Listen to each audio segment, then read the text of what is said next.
Welcome to this episode of Mr. Lehman's Knowledge Explosion. Our goal today is to understand two angle pair relationships, the first of which is vertical angles. Now the definition of vertical angles is two angles whose sides form two pairs of opposite rays. So let's review what an opposite ray is. An opposite ray has to start at an initial point and go in two direct opposite directions, kind of like north and south. Well, to make vertical angles, you have to have two pairs of those. So starting from the same initial point and going in two opposite directions, we see that this relationship here meets that definition. So basically what you need to remember is if you ever take two lines or two line segments and cross them in an X so that they share this middle point, you've created vertical angles. And the vertical angles are the angles that are across from each other in that X. So those two angles would be vertical angles, and if I make another pair, these two would also be considered vertical angles. Our second relationship is called linear pairs. The definition of linear pairs is two adjacent angles whose non-common sides form opposite rays. In this case, I see two angles, angle 1 and angle 2. They are adjacent because they share this middle side, and their opposite sides start at an initial point and create a set of opposite rays. So angle 1 and angle 2 in this picture are a linear pair. In simpler terms, a linear pair is simply two angles that create a line when put together. So let's make sure we understand those definitions, especially vertical angles. In example number 1, I asked three questions. Are angle 1 and angle 3 vertical? Well, to be vertical, I have to have an X pattern, and the angles would be across from each other. In example number 1, angle 1 and angle 3 are definitely across from each other, but I do not form any opposite rays. Starting at this point and going opposite, I'm going at a slight angle to create angle 1, not creating opposite rays. Remember, they can't just go different directions. They have to go exactly opposite directions. So are angle 1 and angle 3 vertical? No, they are not. And part B, angle 2 and angle 4, are they vertical? No, again, because if I don't have two perfectly straight lines creating those four angles, there are no vertical angles in this picture. So remember, it's not simply enough to say that, oh, this angle 4 and this angle 2 are across from each other. That's not what vertical means. You have to have the opposite rays. Now, are angle 3 and angle 4 a linear pair? Angle 3 and angle 4 are definitely adjacent because they share this side.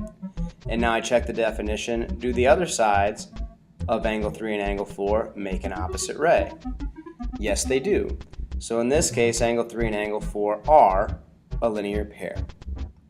So step 1 is to identify vertical angles and linear pairs. So let's look at an example where we have this nice X crisscrossing shape and discuss what we can figure out about vertical angles and linear pairs. So in example number 2, it says find X, Y, and Z. And all I'm given is this 40-degree angle right here. Well, I know that a straight angle is equal to 180 degrees. So from this point all the way to this point is a total of 180 degrees. That means that 40 plus that other part, angle Z, has to equal that total 180 degrees. Why? Because the angle addition postulate says I can add those two pieces together to equal the whole angle. So that means with subtracting 40, I can figure out that Z is equal to 140 degrees. In a similar way, I can figure out X because I have another straight angle from that point to that point. So I can say X plus Y equals 180, but I don't know what Y is. Well, that's okay because I also have a straight line from here to here, which means Z plus Y is equal to 180.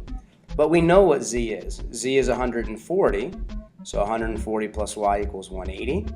So that means I can subtract the 140 and say that Y must be 40. Some of you can probably do this in your head, and you've noticed now that if Y is 40, then that means X plus 40 is 180. And then again, subtracting that, that means x is going to be 140. So looking at the numbers there on my picture, I notice that I have vertical angles at x and z, and I notice that they're both 140 degrees. And I also notice that I have vertical angles at 40 and 40 for y. So I'm starting to see a pattern there, and I'm thinking vertical angles are always going to be the same measurement. Or in other words, vertical angles are going to be congruent. And right now that's a conjecture. And I believe that conjecture is going to be true, and we will try and prove that conjecture a little bit later. So let's make a conjecture about linear pairs. Linear pairs also appear to have a relationship. So this 40 degrees, let me clear up the picture a little bit for you. This 40 degrees and this 140 degrees of x makes a linear pair. And I kept adding things up to equal 180 degrees, so I'm going to make a conjecture that my linear pairs always add up to 180 degrees. Now there's a special word that means adds up to 180 degrees, and that means supplementary. So my conjecture is linear pairs are supplementary, or in other words, equal 180 when put together. Again, we will try and prove these conjectures later, but for now, let's see if that holds true in another example. In example 3, it says, use my conjectures to find the values of x and y. Well, let's see. My conjecture was that linear pairs add up to 180 degrees and that vertical angles are congruent. I see that I have that nice x crisscrossing shape, so I know there's going to be vertical angles in here, and I know there's going to be linear pairs. The first thing I see is that this 3x plus 5 and this x plus 15 make a linear pair. My conjecture was that those linear pairs, 3x plus 5 and x plus 15, should be supplementary or add up to 180 degrees. If I write that down, then using the expressions, I've created an equation that I can solve. This would become 4x plus 20 equals 180 degrees. Subtracting the 20, I get 4x is equal to 160. And then dividing the 4, I end up getting that x is equal to 40. So to check my angles, I will put that value in. So this would equal 40 plus 15, which would be 55 degrees. And this would be 3 times 40 plus 5, which is 125 degrees. So using a value of 40 as x, I do see that those two angles come out to be supplementary or add up to that full 180 degrees.